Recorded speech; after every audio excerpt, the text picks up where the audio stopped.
Hiwalayang Miles Ocampo at Elijah Canlas. Kinumpirma ni senior high actor, Elijah Canlas na hiwalay na sila ng kanyang longtime girlfriend na si Miles Ocampo. Matagal na magkasintahan ang dalawa.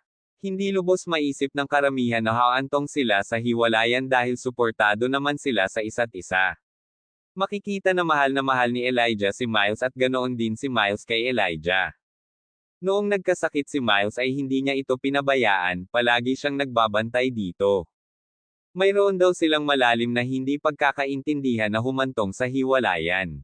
Dahil sa kani-kanilang trabaho ay halos wala na silang oras sa isa't isa, dahil si Miles ay bumalik na sa pagiging The Barkads at si Elijah naman ay patuloy na nagtitaping sa kanyang bagong palabas.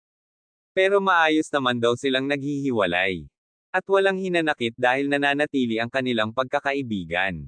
Sabi ni Elijah sa kanyang interview, "We broke up a couple of months ago, but I'm always have gonna love for her. I'm always gonna support her in whatever she does. I'm still her #1 fan. Don't forget to like and subscribe Donya J for more chika."